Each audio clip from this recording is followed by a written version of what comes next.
یہ جمعہ کی نماز میں جو سب بھاگے چلے آ رہے ہیں، میں دیکھتا ہوں مسلمان نماز کے وقت کاروبار بند کر دیتا ہے، مسلمان نماز کے وقت دکان پہ تالا لگا دیتا ہے، مسلمان نماز کے وقت کوئی بھی کام ہو ہر کام کو قربان کر کے خدا کی بارگاہ میں جمعہ کے دن آ جاتا ہے۔ یہ سچائی ہے، کتنا سچا مسلمان ہے، کتنا اللہ رسول کو ماننے والا یہ مسلمان، جمعہ کے دن سب کچھ قربان نماز ہے جمعہ کے لیے، واہ واہ واہ واہ۔ تو ہم پوچھتے ہیں کیوں ایسا کرتے ہو، تو آپ کہتے ہو اللہ رسول کا حکم ہے اس لیے کرتے ہیں، نہ کہتے ہو کچھ اور کہتے ہو، صاحب ہم اللہ رسول کے وفادار ہیں اس لیے ہم یہ کر رہے ہیں، سبحان اللہ، بہت اچھی بات۔ تو ہم آپ سے پوچھتے ہیں کہ عصر میں یہ وفاداری کہاں چلی جاتی ہے، مغرب میں، عشاء میں، فجر میں، ظہر میں، یہ وفاداری کہاں چلی جاتی ہے؟ جمعہ کی نماز پڑھنے کا تو آپ نے ہمیں بتا دیا کہ اللہ رسول کا حکم پورا کرنے آئے ہیں اس لیے پڑھ رہے ہیں، تو آپ جو 5 وقت کی نماز چھوڑتے ہو، صرف جمعہ کی نماز پڑھتے ہو، وہ 5 وقت کی نمازیں کس کے حکم سے چھوڑتے ہو یہ بھی تو بتانا پڑے گا۔ جمعہ کی نماز تو اللہ رسول کے حکم سے پڑھتے ہو، بتا دیا، 5 وقت کی نمازیں ہفتہ بھر کس کے حکم سے چھوڑتے ہو وہ بھی بتا دو۔ کیا کہنے، یہ شیطان کا حکم چلتا ہے بے نمازی مسلمانوں پر، جمعہ کے دن اللہ کا حکم مان رہا اور 7 دن شیطان کا حکم مان رہا۔ ہوا یہی جو رہے گی تو اے نقیب بہار، کہاں سے آئیں گی رانائیاں چمن کے لیے۔ اب آؤ دوسری بات سنو، کیا کہنے، یہ نماز کے لیے آنے والوں سنو، کیوں چھوڑتے ہو؟ کسی چیز کی محبت میں دوسری چیز کو قربان کیا جاتا ہے۔ یہ رات کی نیند آپ نے کیوں قربان کیا، کس کے لیے؟ جلسے کے لیے، ٹھیک ہے نا؟ یہ آپ کے ہاں پردھانی کا الیکشن سنا ہے آنے والا ہے، ہم تھوڑا سا پولیٹیکل آدمی ہیں اس لیے بنتی نہیں ہے، صبر کو رخصت کیے بغیر کام ان کی بے قرار نگاہوں سے پڑ گیا، آئی جاتی ہے بات۔ یہ مکھیا ہاں یو پی میں پردھان بولتے ہیں، چلو ہم بھی آدھے بہاری ہیں، مکھیا بول رہے ہیں، مکھیا کا الیکشن آ گیا۔ اچھا اب کمپٹیشن ہوگا، گاؤں گاؤں میں جھگڑا ہوگا، گاؤں گاؤں میں 2 پارٹی بنے گی، اب 5 سال تک ایک دوسرے کے خلاف بکواس ہوتی رہے گی، یہی نہ ہوتا ہے؟ آگے آئیے، آپ مکھیا بن گئے، اس کے بعد آیا ایم ایل اے کا الیکشن۔ انسان کی خواہش کیا ہے؟ مجھے یہ بھی مل جائے، وہ بھی مل جائے، وہ بھی مل جائے، وہ بھی مل جائے۔ غالب جیسا فلسفی کہتا ہے بہت نکلے میرے ارمان لیکن پھر بھی کم نکلے، ہزاروں خواہشیں ایسی کہ ہر خواہش پہ دم نکلے۔ تو آپ کو مل گیا ایم ایل اے کا ٹکٹ، اب پردھان بنے رہنا پسند کریں گے آپ؟ نہیں نا، ابھی تو پردھانی آپ کے لیے سب سے بڑی چیز ہے، مکھیا بننا سب سے بڑی چیز ہے، مگر مکھیا صاحب کو اگر ایم ایل اے کا ٹکٹ ملا تو ایم ایل اے کے ٹکٹ کو ٹھوکر ماریں گے یا مکھیا سے استعفا دیں گے؟ ایم ایل اے بنا تو مکھیا کی سیٹ چھوڑی، ایم پی کا ٹکٹ ملا تو ایم ایل اے کی سیٹ چھوڑی، اور ایم پی الٹ گیا تو پی ایم بن گیا۔ ایم پی الٹ کے پڑھو، پی ایم بن گیا کہ نہیں بن گیا؟ یہ ہو گیا۔ تو آدمی کی تمنا یہ رہتی ہے کہ مجھے سب مل جائے، سب مل جائے، سب، مگر کیا سب ملتا ہے کیا؟ نہیں نہ ملتا، سب نہیں ملتا، چاہتا سب کچھ ہے۔ تو اگر سب چاہیے تو ایک رستہ ہم بتا دیتے ہیں، اور یہ رستہ ہم کو 8ویں صدی عیسوی میں تاریخ کے درپن میں ایک ذہین عورت نے بتلایا اور دکھلایا۔ 8ویں صدی کا زمانہ ہے، غور سے سنو، 8ویں صدی عیسوی، عباسی حکومت کا دندنا اور تنتنا۔ بادشاہ کون تھا؟ ہارون رشید۔ ہارون رشید نے دیکھا کہ میرے لوگ آتے ہیں، ہاتھ چوم، پیر چوم، یہ سلوٹ، وہ سلام، اور دنیا بھر کی تعریف کے راگ الاپتے ہیں۔ تو ایک دن اپنے خاص مصاحب سے اس نے کہا، اپنے سیکریٹری سے، کہ یار مجھے اصلی اور نقلی کا پتہ لگانا ہے۔ یہ سب جتنے آ کے ہاتھ پیر چومتے ہیں، ان میں پیٹھ پیچھے میرا ادب کون کرتا ہے، پیٹھ پیچھے میری چغلی کون کرتا ہے؟ ہاتھ پیر تو سبھی چوم رہے ہیں آ کر۔ کیا کہنے؟ حضرت بہت اچھے، حضرت بہت اچھے، پیچھے گئے، ارے بڑا خراب آدمی ہے۔ تو بادشاہ نے کہا مجھے پتہ لگانا ہے کہ اصلی کون ہے محبت کرنے والا اور نقلی کون، مجھے کون چاہنے والا ہے اور میرے مال و اسباب کا عاشق کون ہے، مجھے اس کا پتہ لگا کے دو۔ کیا کہنے؟ تو وزیر نے کہا حضور ایک کام کیجیے۔ کہا کیا؟ کہا یہ بغداد میں آپ ایک نمائش لگوا دو، نمائش سمجھتے ہیں نا، نمائش لگوا دو اور ایک ایک آئٹم سرکاری طور پہ اس میں رکھوا دیجیے کیا بات ہے؟ اور اعلان کروا دیجئے پورے بغداد میں کہ آؤ اس نمائش میں جس کو جو چیز پسند ہے اس پہ ہاتھ رکھ دے، سرکاری خزانے سے اس کے گھر پہنچا دی جائے گی۔ اب نمائش گاہ میں کیا رکھا گیا؟ سونا، چاندی، ہیرا، موتی، اونٹ، گھوڑے، تلوار، اوزار، کپڑے، ریشم، دیبا، حریر، سب کچھ رکھ لیا گیا۔ اب چلی جنتا وہاں پہنچی۔ اب عورتیں جو گئیں، مرد جو گئے، جو گھوڑے کے لالچی تھے انہوں نے گھوڑے پہ ہاتھ رکھ دیا، بادشاہ بیٹھا ہوا کرسی پہ دیکھ رہا۔ کیا کہنے؟ جو اونٹ کے لالچی تھے اونٹ پہ ہاتھ رکھ دیا، جس کو جو چیز پسند تھی اس نے اس پہ ہاتھ رکھ دیا اور اعلان ہو گیا کہ شاہی خزانے سے یہ آپ کے گھر پہنچ جائے گا۔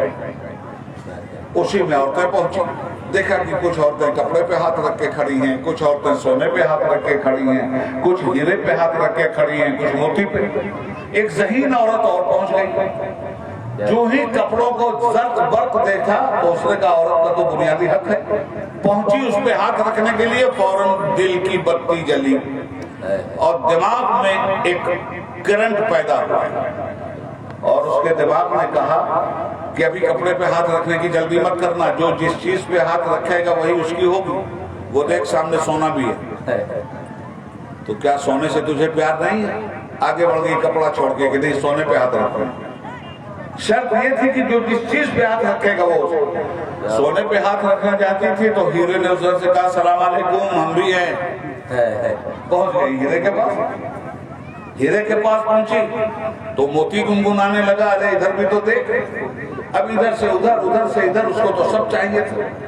ذہن میں بات اس کے یہ آنے لگی کہ یا اللہ کوئی ایسا راستہ مل جاتا کہ یہ سب کا سب میرا ہو جاتا، مجھے تو سب چاہیے۔ سمجھنا بات کو۔ تو فوراً دل سے اپنے پوچھا کہ دل یہ بتا تو صحیح، یہ کپڑے کے تھان کس کے ہیں؟ دل نے کہا بادشاہ کے۔ کہا یہ موتی کس کا؟ کہا بادشاہ کا۔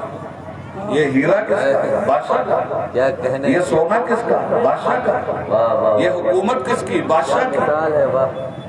تو ہر چیز مجھے چاہیے۔ وہ عورت سب چھوڑ کے چلی آئی اور بادشاہ کی کرسی کے پیچھے آ کے کھڑی ہوئی اور بادشاہ کے اوپر ہاتھ رکھ دیا۔